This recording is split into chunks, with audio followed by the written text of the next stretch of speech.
Слънчо се усмихна и изрече: "О, колко е хубаво драгоманското блато! Къде ли е Жеравко? Обеща на майка си вчера, че ще потърси днес златната тръстика." Жеравко се събуди по-късно тази сутрин. Ще закъснееш за новото си приключение. Жеравко си спомни, че кукумявката има карта на драгоманското блато. "Дано кукумявката ми даде картата", помислише Жеравко. Жеравко се отправи към дома на кукумявката, но чу странен шум на пътя. "Страх ме е! Кой ли шумоли?" Две жабки подскочиха пред Жеравко. "Ще ги хвана", помисли си той. Жеравко се отклони от пътя си. Тръгна след жабите, а те подскачаха толкова бързо ли бързо. Жеравко ги загуби от погледа си. Жеравко продължи по пътя си. Пристигна до дома на кукумявката. "Ще ми дадеш ли картата на драгоманското блато?" попита Жеравко. Жеравко взе картата.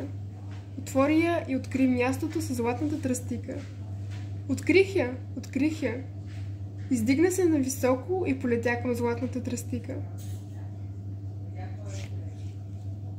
Стана вечер. Капки дъжд започнаха да капят от небето. Жеравко трябва да се скрие за нощта. Жеравко се скри в дома на лисицата. "О, страх ме е! Какво да правя?" уплаши се той. "Ще те изям", каза лисицата. Още час Жеравко летя под дъжда. После се скри под стряхата на една къща. Перата му бяха мокри и цяла нощ трепереше от студ.